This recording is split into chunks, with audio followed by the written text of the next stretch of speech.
प्राणोपासना। शुभास्ते संतु पंथानः।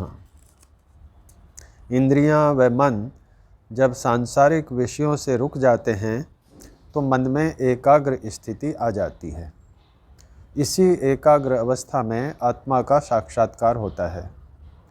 जब मन में कोई आलंबन भी शेष नहीं रहता, संस्कार शेष होते हैं, यह मन की निरुद्ध अवस्था है। इस अवस्था में आत्मा बिना किसी अन्य करण की सहायता के सीधे परमात्मा का साक्षात्कार करता है। अभ्यास करते करते योगी के संस्कार दग्ध बीज हो जाते हैं तथा वह जीवन मुक्त हो जाता है। देहावसान के बाद 36,000 बार सृष्टि की उत्पत्ति व प्रलय की अवधि पर्यंत मुक्ति का आनंद भोगता है। मुक्ति दुखों की आत्यंतिक निवृत्ति का नाम है। अभ्यास और वैराग्य सांसारिक विषयों से मन को रोकने के उपाय हैं। वस्तुओं का, पदार्थों का सही सही ज्ञान होगा तो उनका सही उपयोग लिया जा सकेगा।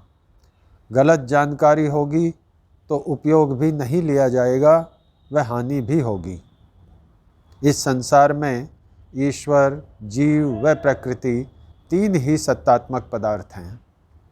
ईश्वर सच्चिदानंद स्वरूप, निराकार, सर्वशक्तिमान, न्यायकारी, दयालु, अजन्मा, अनंत, निर्विकार, अनादि, अनुपम, सर्वाधार, सर्वेश्वर, सर्वव्यापक, सर्वांतर्यामी, अजर, अमर, अभय, नित्य, पवित्र और सृष्टि करता है।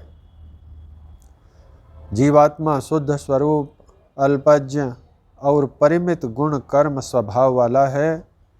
बल, पराक्रम, आकर्षण, प्रेरण आदि 24 प्रकार के स्वाभाविक गुण व शक्ति वाला है। आत्माएं अनंत हैं तथा चेतन हैं। शेष समस्त पदार्थ अंतःकरण, मन, बुद्धि, अहंकार से लेकर स्थूल पृथ्वी आदि पर्यंत सभी तत्व, सभी सत्व, रज और तम से बने हैं तथा चेतन नहीं हैं। सांसारिक पदार्थों से, उनके भोग से जो सुख की प्राप्ति, अनुभूति होती है वह दुख मिश्रित है, सापेक्ष भी है। जो जिससे बनेगा उसमें उसके गुण आएंगे ही। जब साधक पदार्थों के गुणों का समुचित ज्ञान करता है तो संसार के विषय भोगों की निस्सारता को, दुख को समझ लेता है। इस ज्ञान से ही वैराग्य होता है।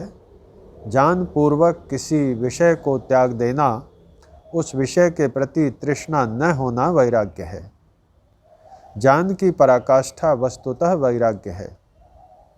उस ज्ञान को आधार मानकर विषयों से मन को व इंद्रियों को दूर करने का प्रयत्न अभ्यास है। अभ्यास और वैराग्य से मन व इंद्रियों को संसार के विषयों से मोड़कर अंतर्मुखी बनाया जा सकता है। जब ज्ञानपूर्वक संसार की वस्तुओं की वास्तविकता समझकर साधक ईश्वर की प्राप्ति की उत्कट इच्छा करता हुआ ईश्वर प्रणिधान करता है तो समाधि की सिद्धि होती है। जिसमें प्रीति होगी मानव वही कार्य करेगा। जब भगवान में प्रीति होगी तो उसे प्राप्त करने का कार्य ही करेगा। वह संसार से राग नहीं रखेगा, अतः ईश्वर की प्राप्ति होगी ही। उपनिषद में भी कहा गया है, यदा सर्वे प्रमुच्यन्ते कामा यस्य हृदय स्थितः अथ मर्त्योमृतो भवति अत्र ब्रह्म समश्नुते। योग दर्शन के विभिन्न सिद्धांतों का अध्ययन व अभ्यास आपके द्वारा किया गया होगा। प्राणायाम के विषय में थोड़ा विचार करेंगे। योग का प्रथम मुख्य बिंदु है मन को रोकना। मन प्राण के बंधन वाला है, अतः प्राण के स्थिर होने पर मन स्थिर हो जाता है। यथा शकुनी सूत्रेण प्रबद्धो दिशं दिशं पतित्वा अन्यत्र आयतनम अलब्ध्वा बंधनम एव उपाश्रयता एवमेव खलु सौम्य तन्मनो दिशम दिशम पतित्वा अन्यत्र आयतनम अलब्ध्वा प्राणमेव उपाश्रयते प्राणबंधनम ही सौम्य मन इति। छांदोग्य उपनिषद। जैसे डोर से बंधा हुआ पक्षी दिशा दिशा में उड़ उड़ कर जाता है, कहीं ठिकाना न पाकर जहाँ बंधा होता है वहीं आकर आश्रय पाता है, हे सौम्य, इसी प्रकार मन दिशा दिशा में उड़कर जाता है, कहीं ठिकाना न पाकर प्राण का ही सहारा लेता है। प्राण मन का बंधन है, अधिष्ठान है। योग का दूसरा मुख्य बिंदु है अज्ञान को नष्ट करना तथा ज्ञान को बढ़ाना। ततः क्षीयते प्रकाशावरणम अनुसार प्रकाश का आवरण जो अज्ञान है वह प्राणायाम से नष्ट होता है तथा ज्ञान बढ़ता है। महर्षि ऋग्वेद आदि भाष्य भूमिका में लिखते हैं, इस प्रकार प्राणायाम पूर्वक उपासना करने से आत्मा के ज्ञान का आवरण ढांपने वाला जो अज्ञान है वह नित्य प्रति नष्ट होता जाता है और ज्ञान का प्रकाश धीरे धीरे बढ़ता है। धारणा सूच योग्यता मनसः सूत्र की व्याख्या करते हुए महर्षि लिखते हैं, प्राणायाम अभ्यासादेव प्रच्छर्दन विधारणाभ्याम व प्राणस्य इति वचनात् प्राणायाम अनुष्ठानेन उपासकानां मनसो ब्रह्मध्याने सम्यक योग्यता भवति। प्रच्छर्दन विधारणाभ्याम व प्राणस्य की व्याख्या करते हुए महर्षि सत्यार्थ प्रकाश में प्राणायाम करने की विधि बताते हैं। जैसे अत्यंत वेग से वमन होकर अन्न बाहर निकल जाता है, वैसे प्राण को बल से बाहर फेंक के बाहर ही यथाशक्ति रोक देवें। जब बाहर निकालना चाहें तब मूलेंद्रिय को ऊपर खींच के वायु को बाहर फेंक दें। जब तक मूलेंद्रिय ऊपर खींच रखें तब तक प्राण बाहर रहता है। इसी प्रकार प्राण बाहर अधिक देर ठहर सकता है। जब घबराहट हो तब धीरे धीरे भीतर वायु को लेके फिर भी वैसे ही करता जाए जितना सामर्थ्य व इच्छा हो, और मन में ओम का जप करता जावे। भूमिका में इसी प्रसंग में महर्षि लिखते हैं, इस प्रकार बारंबार अभ्यास करने से प्राण उपासक के वश में हो जाता है और प्राण के स्थिर होने से मन, मन के स्थिर होने से आत्मा भी स्थिर हो जाता है। चंचल मन को स्थिर करना, बाहर की ओर जाने वाले इंद्रियों सहित मन को एकाग्र करना समाधि प्राप्ति हेतु आवश्यक है। महर्षि के अनुसार प्राणायाम के अभ्यास से मन और आत्मा स्थिर होते हैं। तथेन्द्रियाणाम दह्यन्ते दोषाः प्राणस्य निग्रहात्। मनु महाराज के अनुसार प्राण के निग्रह से मन आदि इंद्रियों के दोष भस्म हो जाते हैं। प्राणायामैर दहेत दोषान के अनुसार भी नित्य प्रति प्राणायामों से आत्मा, अंतःकरण और इंद्रियों के दोष भस्मीभूत हो जाते हैं। अतः प्रत्येक साधक के लिए प्राणायाम का अभ्यास करना आवश्यक है। केवल वैराग्य से, ज्ञान से चित्त वृत्तियों का निरोध नहीं हो सकता।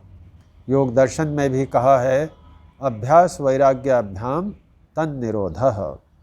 निर्मली वृक्ष के फल से जल शुद्ध होता है, परंतु नाम लेने से या श्रवण मात्र से ही जल शुद्ध नहीं हो जाता। उसके लिए जल में फल को पीस कर डालना पड़ता है। साधकगण स्वाध्याय से, सत्संग से, गुरुजनों से ज्ञान प्राप्त करना, उस ज्ञान के अनुरूप दिन भर व्यवहार करने का अभ्यास करना, प्रत्येक कार्य करते हुए ईश्वर प्रणिधान की भावना रखना आवश्यक है। निश्चित समय में बैठकर प्राणायाम आदि का अभ्यास व उपासना तो करनी ही है। ईशावास्यमिदं सर्वं यत्किंच जगत्याम जगत के अनुसार ईश्वर सर्वव्यापक सर्वांतर्यामी है, हमारे आत्मा में बैठा हुआ हमारे अच्छे बुरे कर्मों को देख रहा है। अवश्यमेव भोक्तव्यम कृतम कर्म शुभाशुभम अनुसार ईश्वर न्यायकारी है तथा पाप पुण्यों का यथोचित फल देता है, किसी के पापों को क्षमा नहीं करता।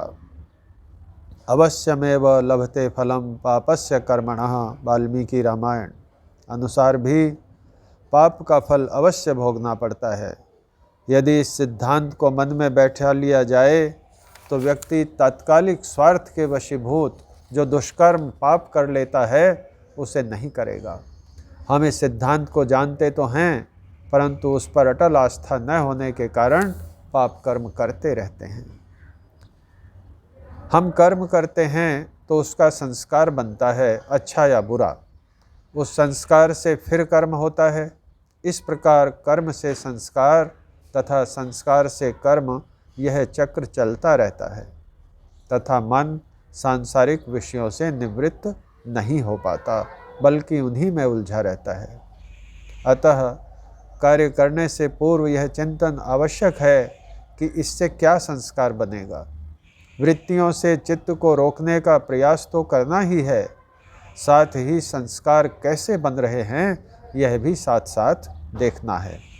प्रत्येक समय यह बोध रखना है कि हम किसी कर्म से राग द्वेष आदि तो नहीं उभार रहे।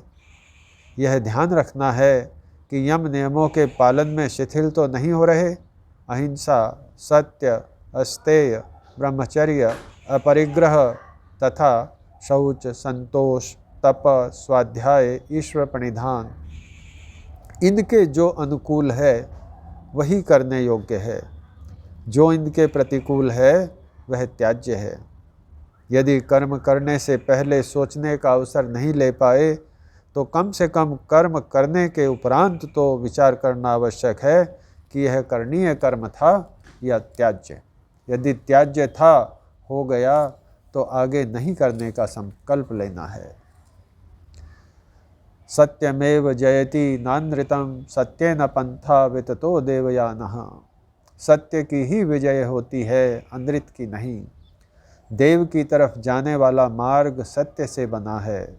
साधकगण इस पर दृढ़ विश्वास करके सत्य मार्ग के पथिक बन जाओ।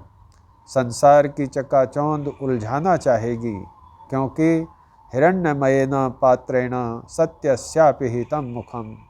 सत्य का मुख सोने के ढक्कन से ढका हुआ है। अतः लोकैषणा, पुत्रैषणा व वित्तैषणा आकर्षित करेगी, परंतु इसकी दुखमयता को, वास्तविकता को समझकर वेद की आज्ञा को मान विश्वास के साथ अध्यात्म मार्ग, श्रेय मार्ग की ओर बढ़ चलो। आज ही बढ़ना शुरू कर दो।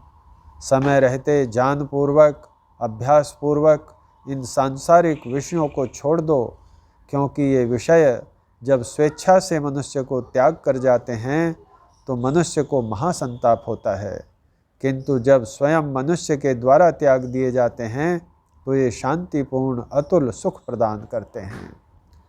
व्रजन्तः स्वातंत्र्यात् अतुल परितापाय मनसः स्वयं त्यक्त्वास्त्वेते समसुखमनंतम विदधति। वैराग्य शतक।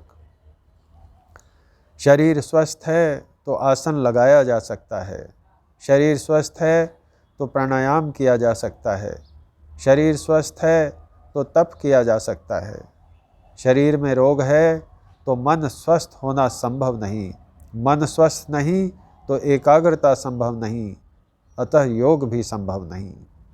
यावत् स्वस्थमिदं शरीरमरुजं यावच्च दूरे जरा यावच्चेन्द्रियशक्तिरप्रतिहता यावत् क्षयो नायुषः आत्मा श्रेयसि तावदेव विदुषा कार्यप्रयत्नो महान् प्रोद्दीप्ते भवने तु कूपखननं प्रत्युद्यमः कीदृशः। वैराग्य शतक। जब तक यह शरीर स्वस्थ है, निरोग है और जब तक बुढ़ापा दूर है, जब तक इंद्रियों का सामर्थ्य कम नहीं होता और जब तक आयु क्षीण नहीं होती, तब तक ही विद्वान मनुष्य को आत्मकल्याण के विषय में महान प्रयत्न करना चाहिए। बुढ़ापा आदि आ जाने पर तो आत्मकल्याणार्थ प्रयत्न करना ऐसा ही है जैसा घर में अग्नि लग जाने पर उसे बुझाने हेतु कुआं खोदना। अतः श्रद्धापूर्वक गंतव्य के लिए निकल पड़ो। श्रद्धा माता के समान कल्याणकारिणी होकर आपकी रक्षा करेगी। साही जननी व कल्याणी योगिनम पाति। शुभास्ते संतु पंथा नः।